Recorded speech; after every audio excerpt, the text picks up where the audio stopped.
वक्त Fawad Chaudhary media talk कर रहे हैं। दूसरी बात है कि जो वज़ीर आज़म का असम्बली तोड़ने का इख्तियार है वो अलहदा है, वो सेपरेट है स्पीकर की रूलिंग से, लिहाजा उस मामले को इधर जो है वो नहीं देखा जा सकता। जहाँ तक इस बात का ताल्लुक़ है कि स्पीकर की रूलिंग सही है या गलत है, उसके लिए आपको वो मवाद देखना होगा, वो शहादतें देखनी होंगी जो स्पीकर के सामने थी। मेरे ख़्याल में अगर सुप्रीम कोर्ट रूलिंग के ऊपर फ़ैसला देना चाहती है या जो PMLN के लॉयर कह रहे हैं कि ये रूलिंग गलत है, तो फिर पहली शर्त तो ये होगी कि जज साहिबान वो मवाद देखें। आप ये तो नहीं कर सकते ना कि अगर आप रूलिंग को एक फ़ैसले को गलत करार दे रहे हैं, लेकिन वो फ़ैसला जिन शहादतों, जिन दस्तावेज़ात, जिस मवाद की बुनियाद पे हुआ, आपके हमने वो नहीं देखना, ये तो अजीब सा एक लॉजिक होगा। सो अगर आप रूलिंग को गलत करार देना चाहते हैं तो फिर उससे पहले जिस तरह अटॉर्नी जनरल ने कहा, एक इन कैमरा प्रोसीडिंग्स होनी चाहिए जिसमें वो तमाम एविडेंस, वो शहादतें, वो दस्तावेज़ात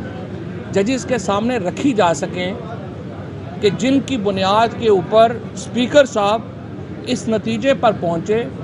कि ये एक बैनुल-अक़वामी इंटरवेंशन थी पाकिस्तान में रजीम चेंज के लिए, हुकूमत बदलने के लिए एक बैनुल-अक़वामी साजिश थी।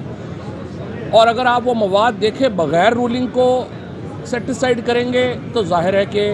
उसके ऊपर फिर सवालात उठते हैं। और अगर हुकूमत तब्दीली की ये कोशिश कामयाब होती है तो इसका मतलब है कि हम 1940 में 23 मार्च 1940 जब करारदाद मंजूर हुई थी पाकिस्तान बनाने की, हम उस दौर में वापस चले जाएंगे। वो पाकिस्तान का ग़ुलामी का दौर शुरू हो जाएगा बाकायदा तौर के ऊपर, और पूरी पाकिस्तान की कौम को दोबारा, जिस तरह कायदे आज़म मोहम्मद अली जिन्ना ने पाकिस्तान की आज़ादी की तहरीक लड़ी थी, पूरी पाकिस्तान की कौम को उस तहरीक के लिए खड़ा होना होगा। ये एक बदतरीन साम्राज्य की पाकिस्तान के ऊपर कब्ज़े की कोशिश होगी और पाकिस्तान की कौम को 1940 की तारीख़ अपनी दोहरानी पड़ेगी। लिहाजा इस वक्त की जो सिचुएशन है, वो जजेस जो भी फ़ैसला देंगे वो उसके मुताबिक जो है वो आगे बढ़ेंगे, ज़ाहिर है। लेकिन मेरी नज़र में जो रूलिंग का मामला है वो उस वक्त तक तय नहीं हो सकता जब तक इन कैमरा हियरिंग में आप ये चीज़ें देख ना लें, और उसके बग़ैर फिर आपको जो फंडामेंटल प्रिंसिपल है सेपरेशन का, मसलन देखिए ना, अगर आज सुप्रीम कोर्ट के फ़ैसले पार्लियामान के अंदर डिस्कस होना शुरू हो जाएं तो ये तो बड़ी एक अजीब गरीब बात होगी, और पार्लियामेंट जो है वो ट्रांसग्रेस कर रही होगी, अंदरूनी मामलात में मुदाखलत कर रही होगी सुप्रीम कोर्ट के, अदलिया के।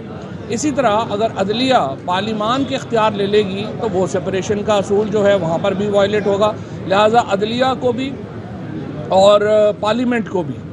जो आइन में हदूद हैं उनके मुताबिक आगे बढ़ना है। मुल्क पूरा इस वक्त इलेक्शन के लिए मूव कर चुका है, और इस क्राइसिस का आज डॉलर देखिए, हमने इतनी मुश्किल से ये मईशत को संभाला हुआ था, आज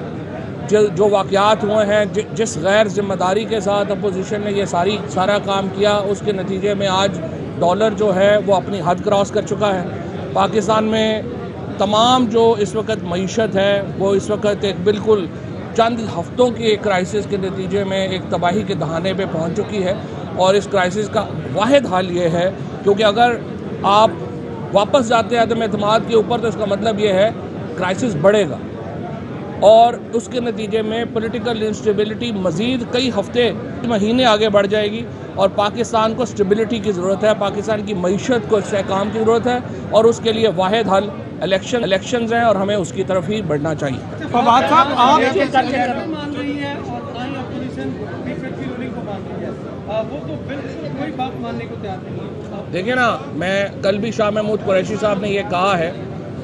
प्रोब होना चाहिए, जुडिशल कमीशन बनना चाहिए इस बात के ऊपर कि क्या ख़त है या नहीं है, क्या उस ख़त में धमकी दी गई है या नहीं दी गई, क्या पाकिस्तान में रजीम चेंज के लिए एक पूरा ऑपरेशन लॉन्च किया गया है या नहीं किया गया,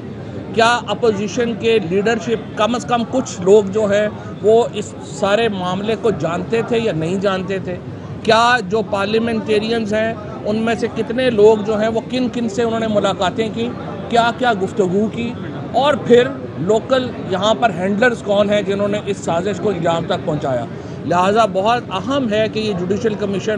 तरतीब हो और वो इन सारे मामलात को देखे, क्योंकि ये पाकिस्तान की सॉवरेनिटी का मामला है, पाकिस्तान को आज़ाद और ग़ुलाम पाकिस्तान में तब्दील करने का मामला है। अगर आज आप एक आज़ाद कौम को ग़ुलाम कौम में तब्दील करना चाहते हैं तो ये अदम एतमाद की तहरीक के ज़रिए रजीम चेंज होगी। और जिस तरह मैंने अर्ज़ किया, अगर आप ग़ुलाम कौम में तब्दील करेंगे तो तहरीक 1940 से दोबारा शुरू होगी। अच्छा फवाद साहब, केस इस वक्त अदालत में ज़ेर बहस है, केस इस वक्त अदालत में आपने खुद कर दी, रजीम आपने खुद चेंज कर दी, आप खुद आपने वो पूरा कर दी उनका मकसद। दूसरा, आप सुप्रीम कोर्ट के सवालात क्या उठा रहे हैं कि वो इन कैमरा ब्रीफिंग लें और इस खत को इन कैमरा ब्रीफिंग में मैंने यही कहा है और इसी सवाल के जवाब ना दें। आपने ये जो चीज़ कही है या बात का भाई सवाल है, आप लोग आपस में नहीं फवाद साहब, आप कल भी सवाल नहीं लेके फवाद चौधरी मीडिया टॉक कर रहे थे और उनकी जानिब से ये कहा गया कि कभी भी अदालतों ने पार्लिमानी कार्रवाई में मुदाखलत नहीं की है। अहम तरीन खबरें अब एक क्लिक की दूरी पर, आपके पसंदीदा टॉक शोज हों या अहम मुल्की या गैर मुल्की शख्सियात की न्यूज कॉन्फ्रेंसेस, हर लम्हा बाखबर रहने के लिए सब्सक्राइब करें हमारा YouTube चैनल। मौसम की सूरत हाल हो या खेल के मैदान से खबरें, अपने मोबाइल फोन से मुल्की और बैनुल-अक़वामी अहम खबरों तक रसाई के लिए डाउनलोड कीजिए मोबाइल ऐप।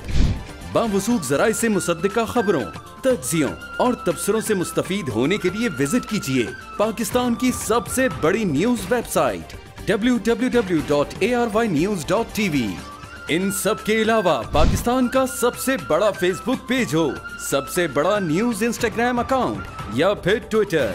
ARY न्यूज पहुंचा रहा है खबरें सबसे पहले आप तक, ताकि आप रहें हर लम्हा बाखबर।